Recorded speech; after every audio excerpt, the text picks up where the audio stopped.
There's an ancient fear creeping here. There's an air of yesteryear. It may never disappear. Let's draw these lines so very clear. Anyone under the sun, anyone under the moon, I send my love out to you. I hope you feel some loving soon. They know just how to make us fight. Our evolution's black and white. The truth is where you shine your light, so we can see who has the right. Anyone under the sun, anyone under the moon, I send my love out to you. I hope you feel some loving soon.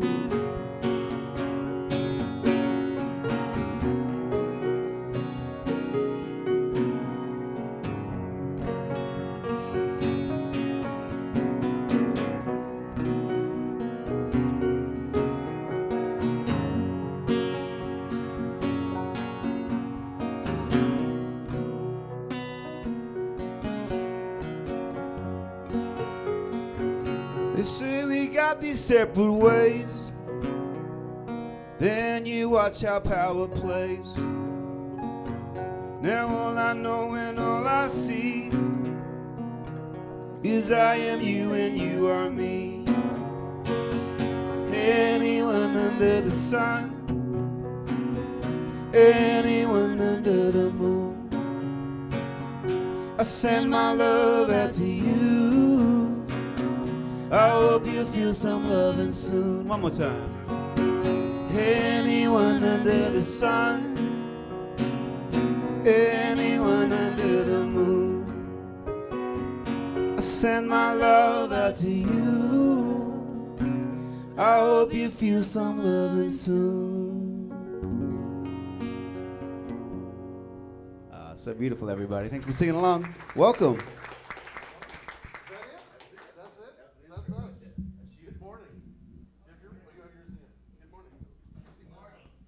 This changes everything when I turn it on. Good morning, everybody. Happy Thanksgiving weekend. I trust everybody enjoyed themselves and had a wonderful week of feasting. It's, like I say, it's one of my favorite ones, so it's so good to have you guys here today. And Rhea, it's wonderful having you here today. Thank you so much. Good to have you here. And let's see, what do I want to say? So heads up, I'm going to talk about two words that are often not in the science of mind and spirit lexicon, so just be forewarned. But words are words, and we can do with them as we want. And the first word is going to be in our question, which comes up in just a second. But before we do that, we have our big announcements. And one of the big ones to know today is that everything in the gift shop is 20% off. Yeah. What a deal. Yeah, so this is a good way to start doing some Christmas shopping, because there's some really good stuff in there. There really is some really good stuff in there. And Noreen will be there to happily help you there, and Andrea may be there or not, but certainly check it out. That's going on. The next thing is, and I'll let Liz talk about this because she's heading it up, is next Saturday we're doing a building decorating. Do you want a mic? No, everyone loves to decorate. I'm sure I know that because I just did it. But it'll be fun.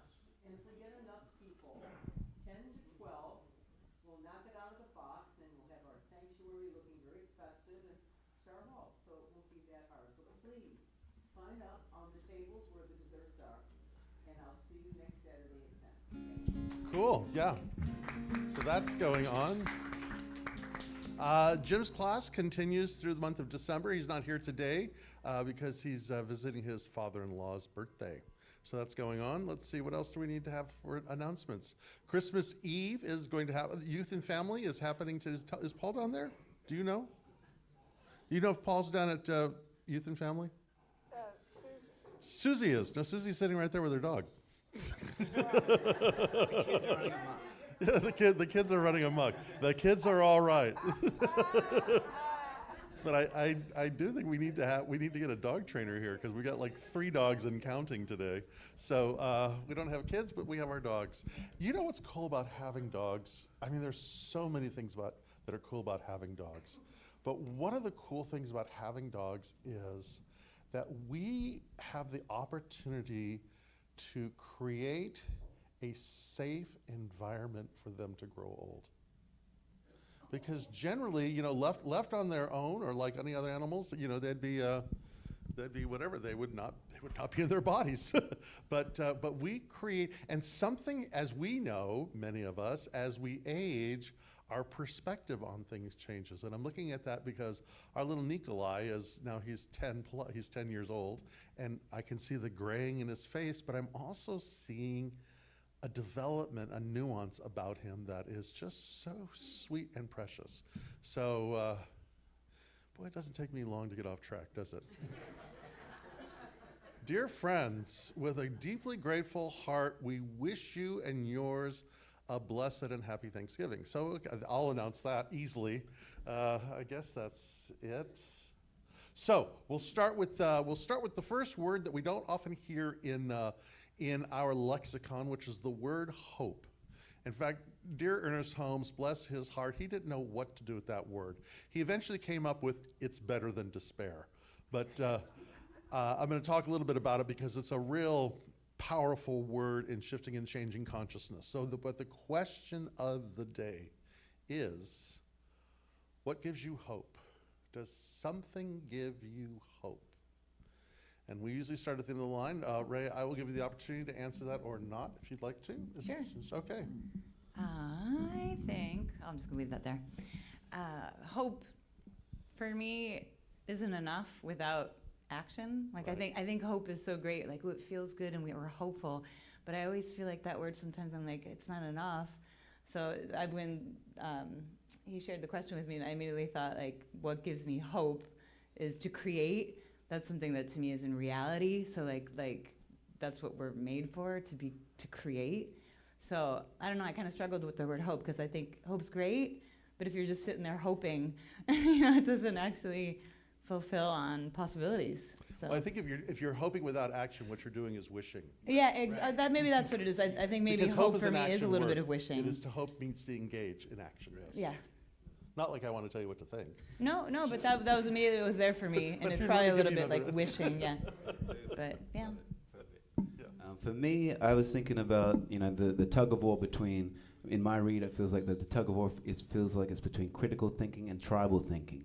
And so in this time of appreciating critical thinkers, it's the critical thinkers, the compassionate critical thinkers that give me hope, and the teachers, the expanders of the knowledge that we have, and people like that. When I hear their audio books, I'm listening to them, and I listen to their podcasts. There's just those compassionate critical thinkers trying to help out.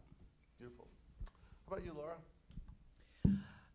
Hope for me and for everyone. I wish everyone the thought that hope is not just wishing, it is knowing that there is possibilities to come. I lived with Indigenous people for 2 years, and they didn't have hope, they just did the action. So, and then there's third world countries where that's the only word they have, something to look forward to. So my hope for everyone here is that they have a piece of heaven every day through laughter, hugs, friends. Thank you. Okay. So I'll reframe the question, which is there something that gives you hope today? Any takers? All right, let's see. You want to do the walking mic, or I'll do the walk? Sure. Listen. Okay, thank you. Picture pattern. Thank you. What gives me hope is when I pray to God. And a lot of times when I pray to God, I pray for other people I love. And that's where hope comes from. For me, when I pray to God, I hope still do better. And That was okay. All right. Love it. Hi. That wasn't very enthusiastic. Very good. Thank you. Yeah. I get hope. In fact, I'll back up a little bit. I always thought that there was room for a good news station that could still sell advertising. And so what gives me hope is when I hear of the kindness of others, of my fellow man, then I know there's hope in having unity once again, sometime, somewhere in the future.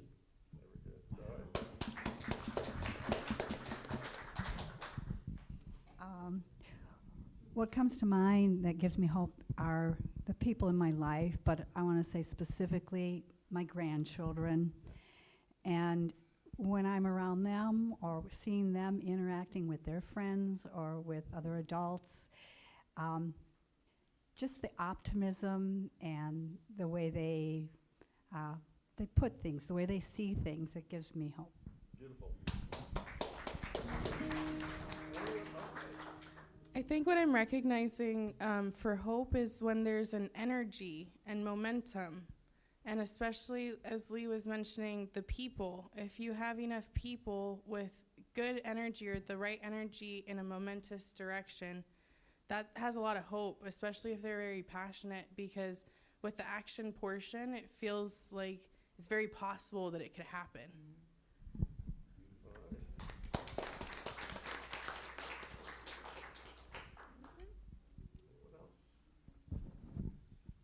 So I know that Jim texted me this morning and said, because he's with his family today, and he said what gives him hope is the impermanence of things. Yeah, I love that. I love that. Yeah, yeah, that's good. But good, I like that. Very good. All righty. Anyone else? Anyone else? All right, Betty.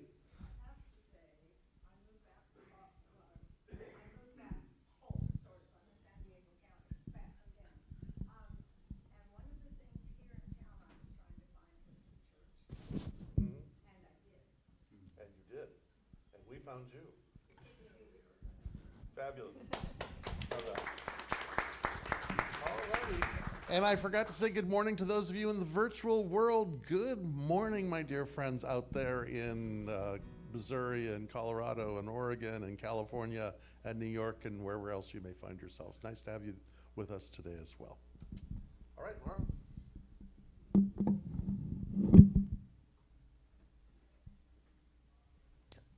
Over in the corner, good morning. Let's turn to the person next to us and give them a big good morning.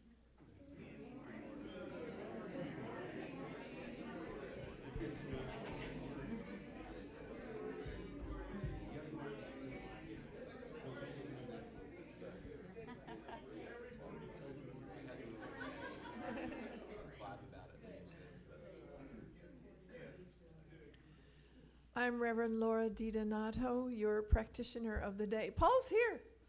In the nick of time. Good to have everybody. Looking well. It means something.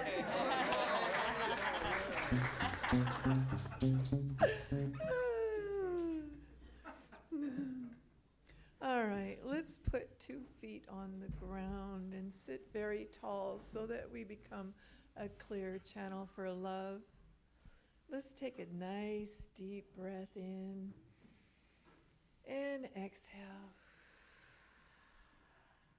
Releasing all that doesn't serve us anymore.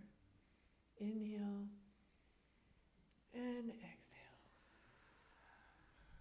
Be here now in this moment. In this moment, we recognize that love is God, that power is God. The vibration of life itself is God, the intelligence behind all things. And we are grateful for this knowledge and this gift. We are one with this life. We are one with the love that flows through all of us. And our wish for ourselves is peace of mind. Our hope for others is the joy of living. Our faith in God strengthens every day. Every time we see the good happening, and every time we create the good, we see beauty, we see joy, and our connection to God strengthens. And our belief that we are worthy of love, and we are worthy of giving love. This love is the caring for ourselves and the caring for others. And we know that our free will co-creates anything we want, anything we choose, anything we need. Healthy relationships, healthy careers, healthy homes, healthy choices, all divinely guided. And this loving, divine guidance called God brings us to that centered place of peace. And as we enjoy this morning with gratitude, the beautiful message of Reverend Dr. Guy and his wisdom and his tools, his spiritual tools for living that help us grow and guide us. And also the beautiful music of Lee Coulter and Rhea. Beautiful harmony, and the message through music is so powerful. And with this gratitude, these truths, I release into the law of mind, knowing that it's already so. And so it is. Amen. Aho, meaning my prayer is your prayer. Okay. This morning, I picked a gratitude blessing. May our hearts awaken each morning to the gifts already here. May our spirit rest each evening in the grace of what is near. May thankfulness fill our days like sunlight upon our skin. And may joy rise from within us, flowing endlessly again. We are blessed. We are grateful. We are whole. And now, before we move into our 3-minute contemplation, I'd like to share an affirmation by Louise Hay. And so now let's take a nice deep breath and exhale. Moving to that place of peace. All is well. Everything is working out for my highest good. Out of this situation, only good will come. I am safe.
reflection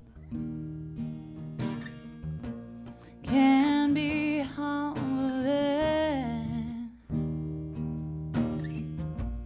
Not that I expect perfection, but lately I've been stumbling. And if I obsess too long, the best of me is gone. 'Cause I've been thinking of the past and what's to come, but they take me away from the beauty of today. I'm here right now, here right now, and I don't wanna miss one moment. No longer will I love in vain. As long as I'm living and breathing, I'll take both the sun and rain. The illusion of control. I'm learning how to let go, 'cause I've been thinking of the past and what's to come. They take me away from the magic of today. I'm here right now, here right now, here right now, here right now, here right now. That's Rhea, everybody. Please give it up for our Reverend Dr. Guy Williams.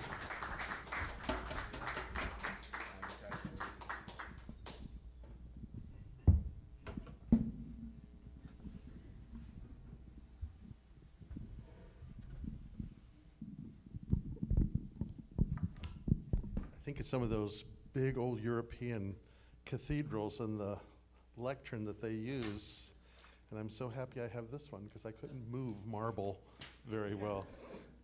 Did you write that song? Oh, it was beautiful. Thank you so much. That was absolutely touching. And did you write that poem for the reading? No? It was beautiful nonetheless, but I thought that you had written that, yeah. But that song was beautiful. And it reminds me of something that Lee was talking about earlier. In the tradition that I come from, this, as the first Sunday of Advent, we light a candle to the prophets. And when we think, our imagination, here's the deal, whenever we read stories, whether it be biblical stories or from any other kind of tradition or even novels or literature, we're always interpreting these things. And I don't know about you, but when I was younger and I heard the word, Hebrew prophets, or the prophets of the Hebrew Bible, what do you think about? I think about these old men with long beards, very stately and all that. But really what you should be thinking about is people like Bob Dylan or Lee, because the ancient prophets were poets. They were kind of sort of rock stars. They were, a prophet isn't some kind of Dumbledore, it was written and that we're going to fulfill this kind of prophecy.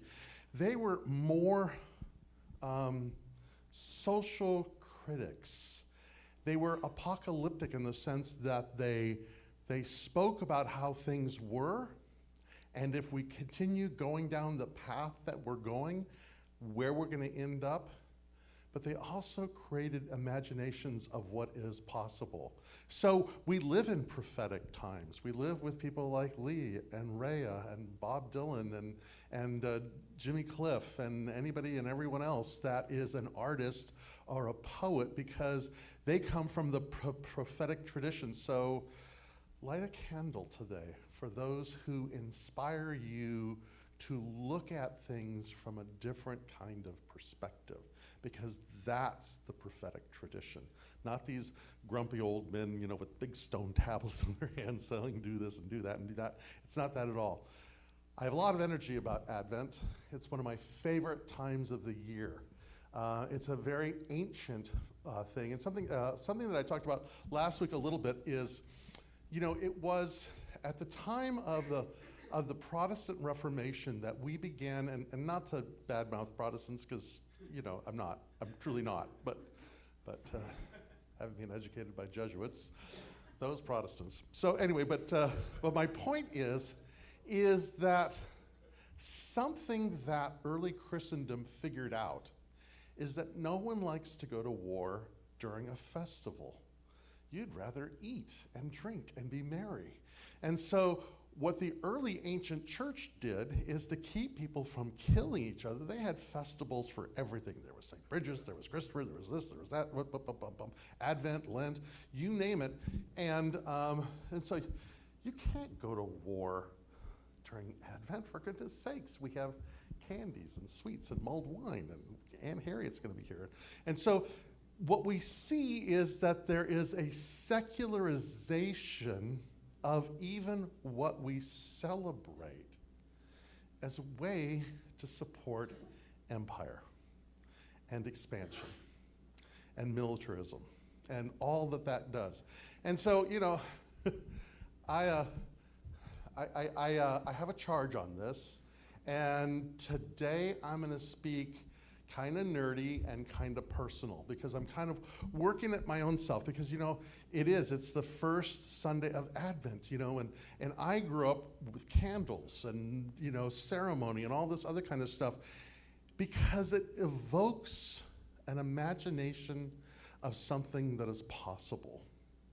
But sometimes we don't have that. Like today in the world that we're living in, those ideas are really kind of stripped down to the bare bones, or they have been so corrupted that they're almost offensive because of backstories or traumas or whatever the case may be, which is unfortunate.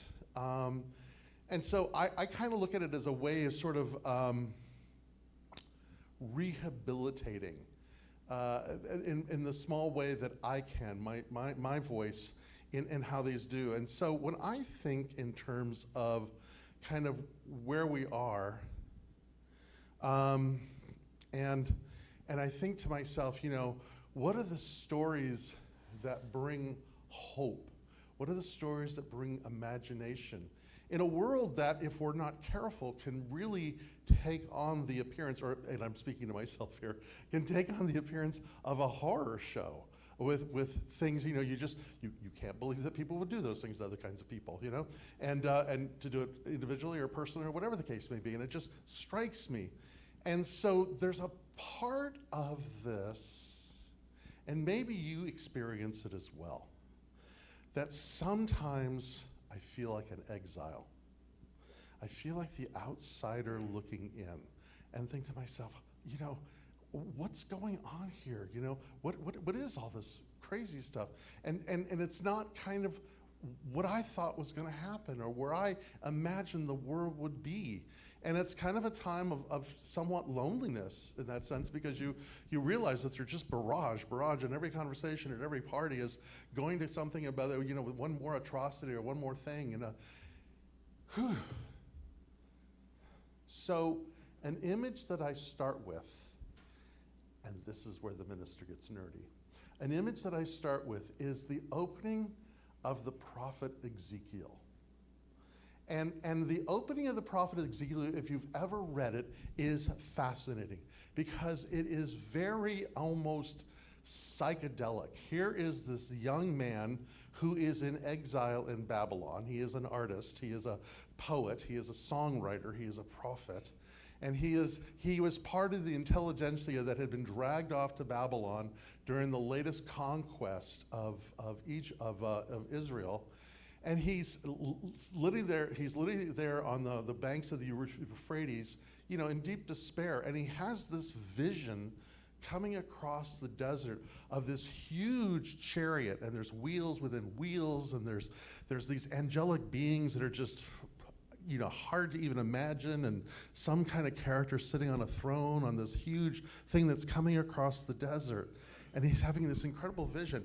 But here's the thing that's so radical about that vision, is up until that point, the ancient Hebrew people, if you wanted to talk to God, you went to the temple.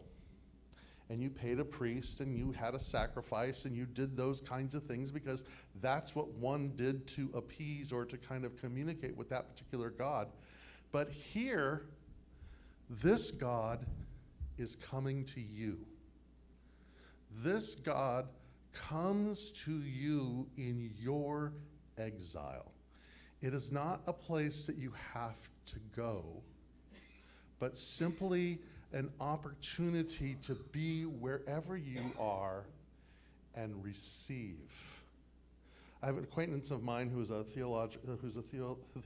She's a beer camper, but she's a theologian to boot. And she wrote this. She says, God seeks us out when we are in exile and when we are suffering, when we are callous and cowardly, when we are more concerned with common sense than faithfulness, when we are fearful and arrogant, when we are lost and broken, when we are sad and alone, when we are traumatized and wondering when the light will start to win, when we feel forgotten and bored and insignificant and tired, when we are wounded and where we are the ones who are wounding.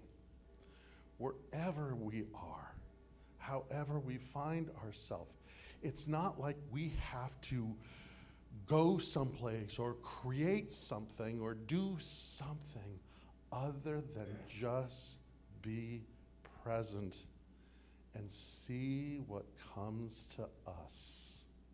To just open ourselves, because this idea, and I don't want to define it for you, but this concept that we call God, the divine, infinite presence, infinite energy, whatever you want to, whatever words you use that allow you to kind of connect to something greater than yourself, that presence is relational and seeks us out and desires relationship with us. And there's nothing that we have done, can do, or ever will do that can separate us from it, because the very nature of it is this unrelenting love. Because its yearning, its force, is one of flourishing and of life and expansion and of growth. That's its beingness. That's the intelligence that seems to move through all evolution, whether conscious or unconscious, however we look at it, from the Big Bang onward, and probably before and no doubt after. But there's also what we experience. And as I said before, when we read a story, we become an interpreter of that story. We often read other people's interpretations and take them on. But the reality is we should begin to open for ourselves. And I want to spend the next couple weeks on a story about an individual that was part of a prophetic tradition. And he didn't come with rules and regulations and do this and do that. He didn't come with aspirations of becoming the next Pharaoh, a better Pharaoh, but with this idea of, if we want a different world, then we have to become different humans. And I think about that, I think about that when I look at my dogs. And you've heard Rollo's stories and Nikolai's stories and Baloo's stories probably ad nauseum. But here's the thing about dogs and children, because I watch our neighborhood is full of kids as well, is that left to our own devices, we are a pretty selfish species. And as I watch my dogs, Rollo, because he's bigger, has no qualms. If there's a water bowl, that he gets to drink first. If there's food, he gets to eat first. If there's something and he wants it by virtue of the fact that he's bigger and better, he gets it. And that's not a judgment. He's not a bad dog for that. But what we try to do is we try to do something called domestication that says, Rollo, it's not nice to bite the neighbors.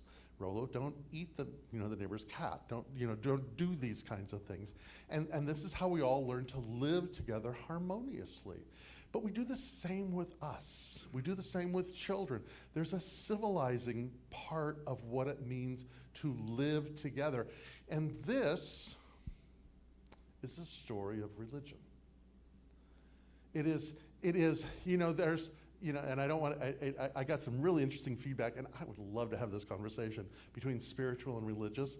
And the spiritual personal experience is all good, but it's the sense of how we live in common in a story that unites us for something bigger than ourselves that I think gets really interesting. And again, it doesn't matter which religious tradition you ascribe to, because they're not all going in the same direction. They're all uniquely, specifically, very, very different. But they have a factor about them.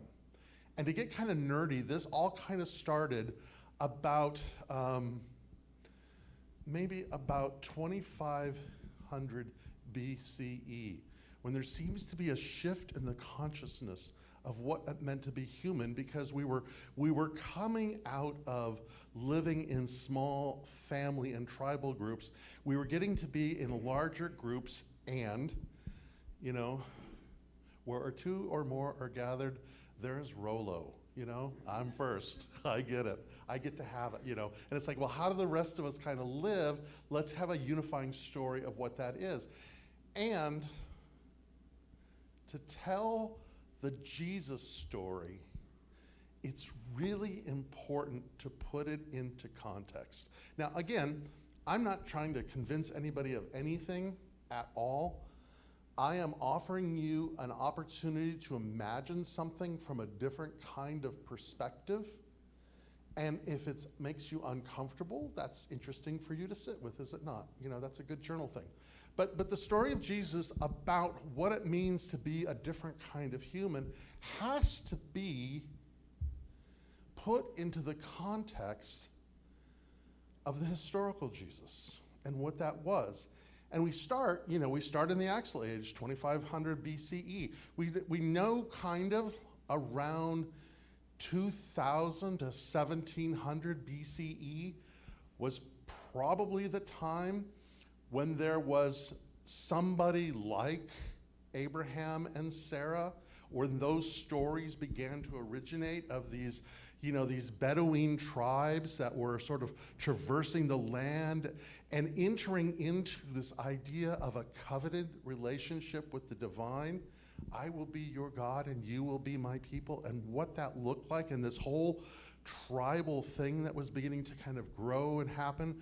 We know that somewhere around 1400 BCE, thereabouts, that this Semitic group of Bedouins came into the area known as Canaan, and the stories of Moses began to arise, and the conquest of the Canaanites, the beginning of the conquest of the Phoenicians, and the establishment in this area that we now call Palestine, where these tribes lived. And they were under the auspice of what were called the judges. If you look into the Hebrew Bible, the Old Testament, they were called, was time the judges. They were really warlords, and it was a pretty brutal time. It is, particularly if you were a woman. It was a very brutal time. And somewhere around 1050, I'll be done with dates here in just a second, I'm getting someplace. But around 1050, with all these warring factions around, the 12 tribes of Israel formed together under a king by the name of Saul and established themselves as a kingdom. And when Saul was killed in war, he was succeeded by a young man by the name of David, and David was a great warlord. David became the next Pharaoh, man. He was an arms dealer. He built an empire. He built a small empire. At one period of time, there was this land and this group of people that called themselves the children of Israel, the children of Jacob. And they had this impermanent area. And then he had a son named Solomon. And Solomon nearly bankrupted the whole kingdom. He built a palace that was much, much bigger than the temple that he built.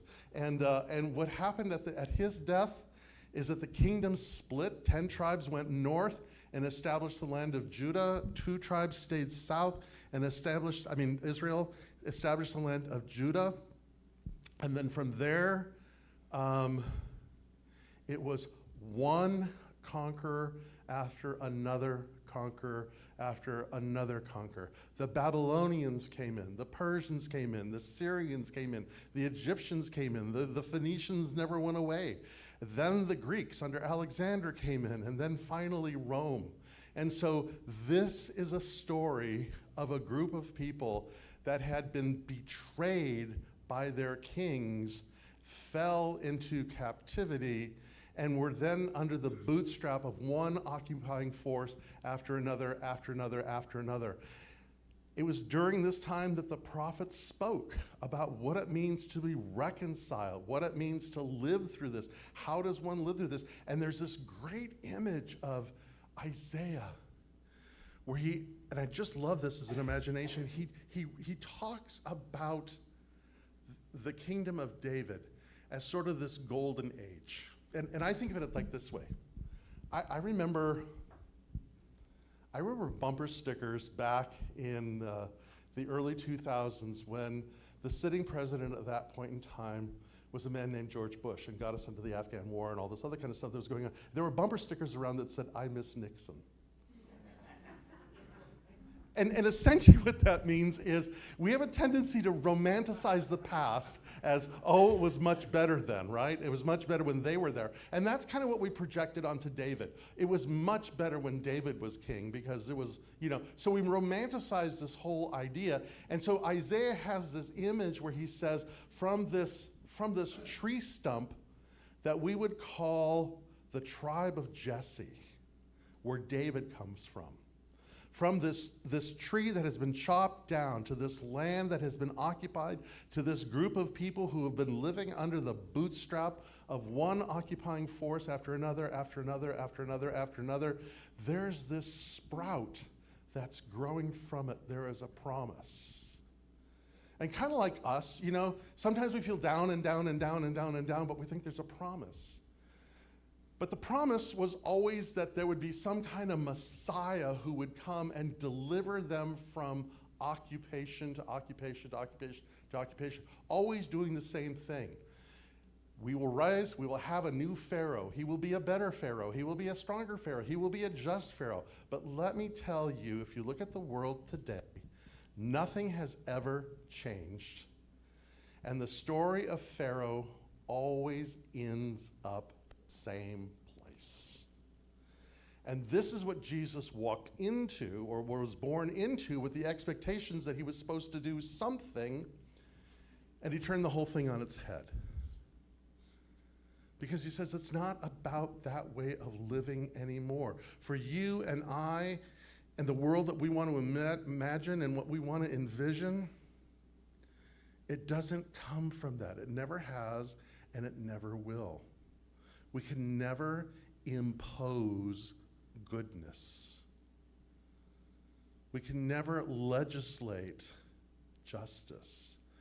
It's just not in our nature. We're like Rollo. And so there's what is the unifying story then that says, maybe I can transcend this? And that is the hope that you and I are invited to work with. And I say hope is in a very serious way, because I think that what hope is my friend David Alexander writes it this way. He says that hope is the quiet authority of consciousness saying, this is not the end of the story.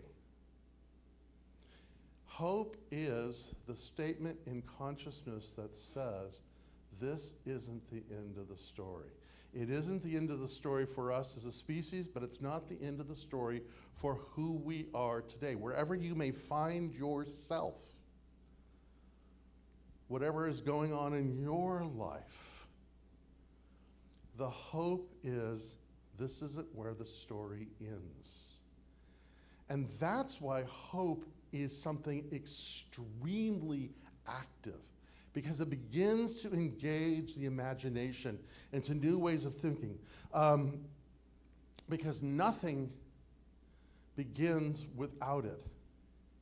It's the quiet practice of choosing not to surrender to an imagination of despair, which we can do. Which we can do. It's easy to do. There is a barrage by design to keep us on our back foot, because we're just assaulted with so much stuff that our imagination goes numb or shuts down or is impaired. And so as spiritual practitioners, it is incumbent upon us, the most important thing we can do is engage our imagination. And because we are storytelling creatures, find a story that unites us, or unites you with something. And whether it be the Bhagavad Gita, or the Tao Te Ching, or the Dhammapada, or the Quran, or Tolkien, or the Bible, or whoever, or whatever the case may be, but find something that nourishes the imagination, that creates another possibility, because hope is changing our consciousness. Something that Dr. Holmes talked about a lot, something that is part of New Thought, is this idea of a spiritual prototype. He got that from Thomas Troward, and he called it a mental equivalent, which is to be able to visualize something.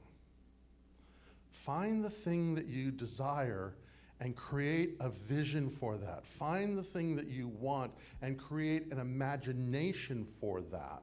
And the powerful thing is when we begin to, and this is, when we begin to create an imagination of a new possibility, what happens is our subjective mind then begins to create a bridge toward that thing. We begin to act that way. We begin to make our choices that way. We begin to discern that way. We begin to tell stories or incorporate or interpret the stories in such a way that moves us toward the imagination that we want. And by the way, if we don't pay attention, we are already following the imagination that's being generated for us, and it ain't a good one. To me, what gives me hope are two things. One, we're not in control. And the other thing is, we don't know what the future holds. That's what gives me hope. Because those other imaginations, if they're indoctrinated with the idea of Pharaoh and empire, always end up the same place. I've seen it time and time again in my own life with things that I truly believed in, things that I really invested myself in. Things like, politics, things like the environmental issues, things like, these kinds of things. And I've just kind of watched them become tools of empire over and over and over and over again. And so the hope is to create this new imagination of what is possible. It's an inner declaration that what we see now is not all that there is. St. Paul says, we see through a glass darkly. What we see now is not all there is, no matter who tells you that it is. And that's well, I won't go into my whole thing of materialism, but that is, it's an agreement to carry a possibility that the world cannot perceive. We can't perceive it because we live in the shadow of something that impairs our imagination. So we as a community encourage each other and tell other stories and create new possibilities and create new prophets that create art and music and beauty that says, have you ever looked at it this way? I'll tell you what, Wooden Ships by Crosby, Stills and Nash is still a mantra for me, no matter how dark it gets. Wooden ships on the water. So, what happens is that hope reorders the interior world. It changes our consciousness. And when our consciousness changes, our perception changes. And when our perception changes, our imagination changes. And when our imagination changes, then our reality begins to formulate in a different way. It is the most radical thing that we can do for ourselves and for the world. And what I'm going to invite you, because this is my story, but it's the one that I know. And I'm not trying to make you believe anything other than share with you that the life and the teachings of this incredible man, no matter where I go and what I study and what I do, remain so compelling. Because he says this: instead of peace through power, which is Rome, which is Pharaoh, which is what we're seeing today, peace through power is a fool's errand and has never happened and never will, by the way. But instead of imagining peace through power, what if we imagine peace through forgiveness, through welcoming, through practicing? Instead of looking at the biggest jet or tank or ship we can build, what if our imagination held a table so big and so wide and so filled with every good thing that everyone, even the least of these, are invited to that table? What would the world look like if we were hobbits? Because, to me, one of the most compelling stories that gives me life is Frodo and Sam walking through Mordor, walking through a hellscape. And they talk about the thing that matters most is being back in the Shire, sitting with friends, sharing songs, eating food, drinking ale, enjoying themselves. That's the imagination. It's not power, it's not buildings, it's not military prowess, but it is a table set. We're all invited. And over the next 4 weeks, there's this idea that we have started a new year, a new cycle. And there's all kinds of New Year's. There's Megrab, which is happening, and Persian New Year, and Buddhist New Year, and this New Year, and that New Year, and all. And they're all good, and you can have them all. Because what does this cycle bring for you? What does that cycle bring for you? What do you want to start now? How is this a new year for you? What is it that you would like to initiate now? And for me, it's a cycle that says, I want to re-engage my imagination in a new story of possibility. I want to change the interior of my mind so that I perceive things not through power, but through love. That's what I got. Thank you very much.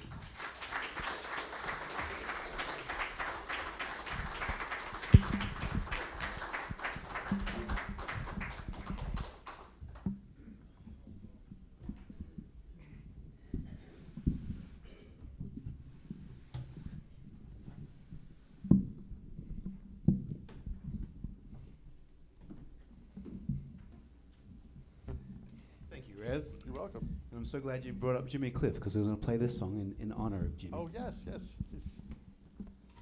It was a cover that he did, but he did it so well, and it's perfect for here.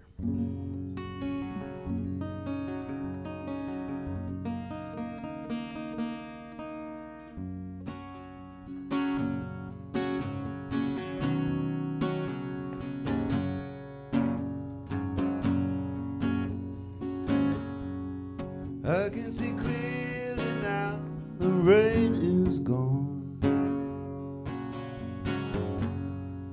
I can see all the obstacles in my way. Gone on the dark clouds that had me blind. It's gonna be a bright, bright, sunshiny day. It's gonna be a bright, bright, sunshiny day.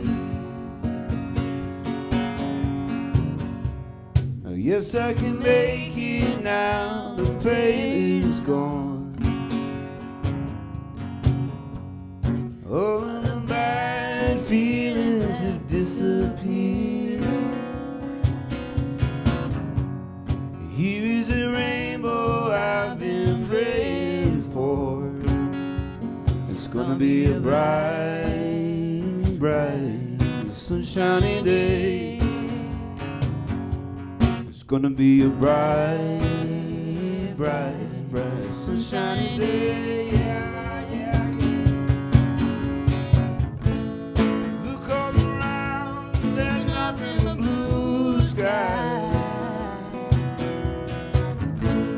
Look straight ahead, there's nothing but blue sky.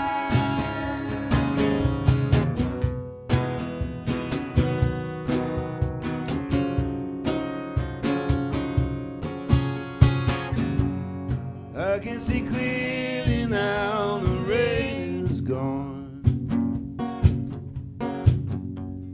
I can see all the obstacles in my way.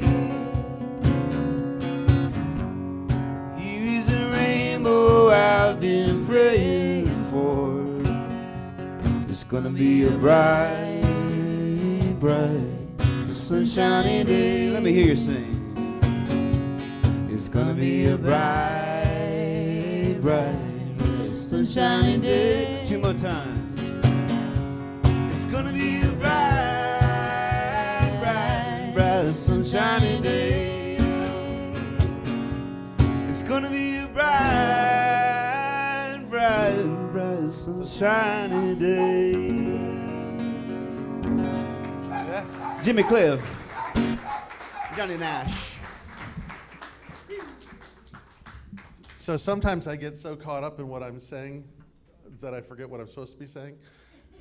So what I want to say is this. By the way, that was fabulous. Thank you. That was beautiful. I don't mean to diminish that, but I just... Rolo is my dog. He's learned most of his pushiness from me, I'm sure. But anyway, so here's what I'd like to say, because I wanted to say, it was supposed to be in the talk, and then it didn't happen, is today, think of someone that you know is a prophet to you. An artist, someone who creates an imagination for what is possible. And light a candle to them. Light a candle, because today is the first Sunday, and it's the first candle that's lit, and it's the candle that honors the prophets. So light a candle to a prophet, one that is personal to you. That's what I wanted to say. Thank you for the reminder. Yeah. Oh, my goodness. All right, it's that time. You want a mic?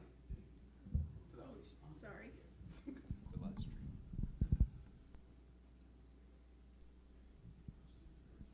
Normally, I feel my voice is loud enough, but Not in Oregon. not in Oregon. Hello, Oregon. This last weekend, I missed you. I took 30 dancers to perform on a Carnival cruise ship up and down Baja, and I'm recovering from this. How many have been on a cruise before? Okay, then you understand. And I was wondering why 3 different cultures of the employees on the ship knew my name. It was very weird. Miss Laura, Miss Laura. So what I noticed was like the community here at Hilltop Spiritual Center, is the employees went above and beyond their minimum wage to make sure we had a good time, to make sure it was a joyous and beautiful trip. And of course, my dance company also did the same for the ship by performing and bringing joy and beauty to the passengers. That generosity reminded me of Hilltop Center, how we take care of each other and we go above and beyond, making sure our building, our grounds, our bills, everything is taken care of by us, by all of us. It's our community, it's our church, and it's a prosperous church because of all of us.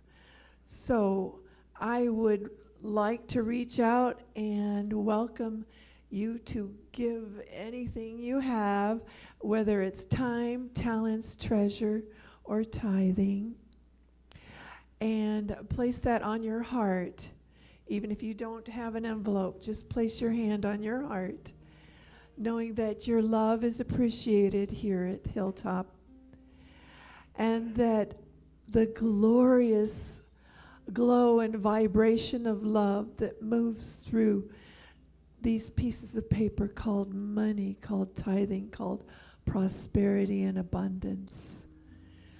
Using our imagination, knowing that our church, our center, our community is an open and welcome place for anyone and everyone, safe and beautiful and loving. And I release these truths into the law of abundance, and so it is.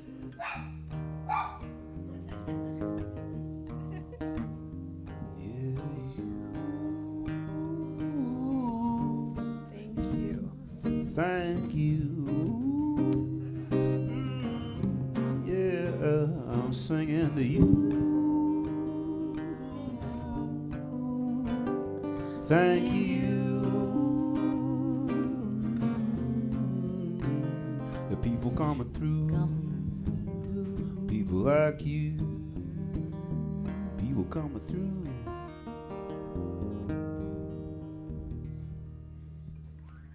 I serenade Nico with that song all the time because I get to howl. 'Cause you. They did last night, and then people's dogs were singing along. Yeah, absolutely. Yeah. Oh, heavens. So, I forgot to mention prayer. So if your heart has been touched in any way, please do not leave without seeking the opportunity for some affirmative prayer.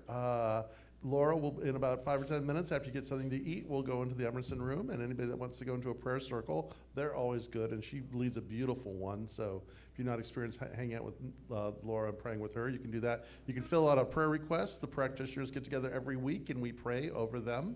You can see one of the other practitioners that is here. Liz is here, Andrew's here, Paul is here.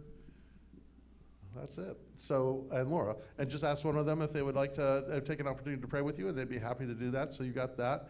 Do not forget going into the gift shop today and seeing the good things that are there at 20% off. And then to thank. So who are the greeters today? Larry and Karen. Thank you, guys. Thank you. It's good seeing you. So our greeters, we have Steve and Mike there making us sound good and do good things. Ray, it was a pleasure having you here today. You are welcome anytime and every time. And then there's the food people out there. There's Kurt and Deanna and Ann and Michael. Actually, Michael's here, but but any of that. And also Mark, who keeps our gardening good, and anybody and everybody else. Annie who keeps the building running. Everybody for participating in our community. Thank you, thank you, thank you. So with that, what? Julieta. Julieta, you're absolutely right. Julieta, yes, yes. She does a lot. She truly does a lot. You're right. Thank you for reminding me of that. So with that, let us just take this moment to pray. So may hope be ignited in our lives. May it fire up our imagination of new possibilities of how we can become different kinds of humans and therefore create a different kind of world, one that is filled with joy and forgiveness and love, where there's a resurgence of art and culture, where forgiveness is the norm, where the planet is abundantly stewarded in such a way that it flourishes at every level. May that be in our imagination as a possibility, and may it begin in our imagination. And so let us be surprised and filled with wonder and awe, and may it lead us to hope. And so it is.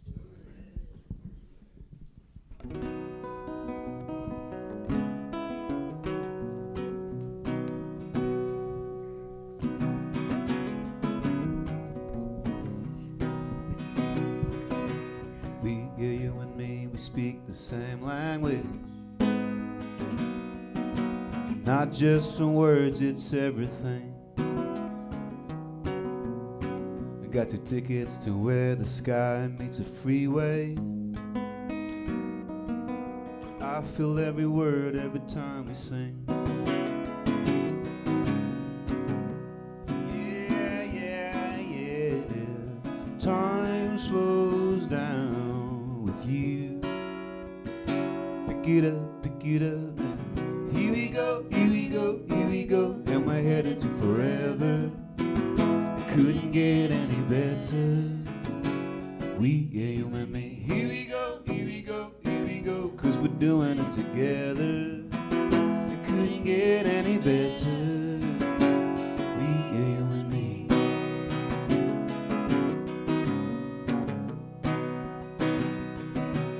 I like who I am with you in vicinity. I like how I look looking through your eyes. We build each other up with the sweet affinity. Watch the ripples grow as I multiply.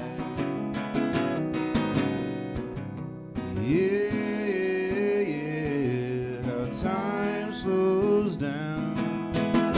Here we go, here we go, here we go, and we're headed to forever. Couldn't get any better.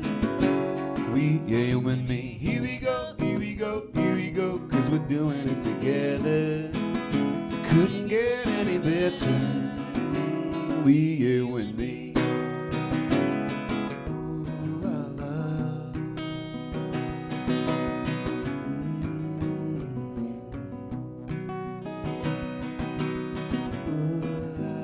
Ooh, la, la.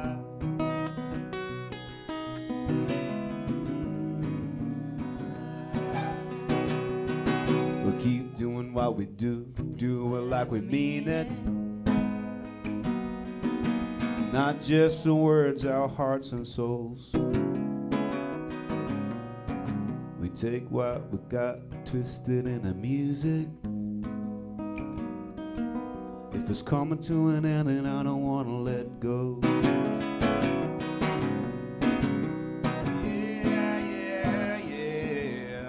Time slows down with you, and I don't wanna pick it up now. Here we go, here we go, here we go, and we're headed to forever. It couldn't get any better. We, yeah, you and me.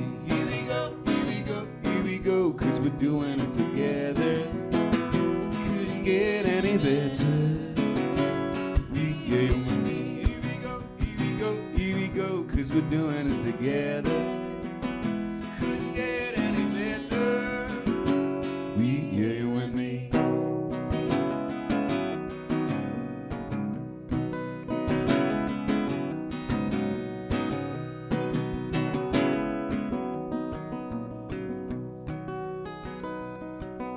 We, yeah, you and me, we speak the same language.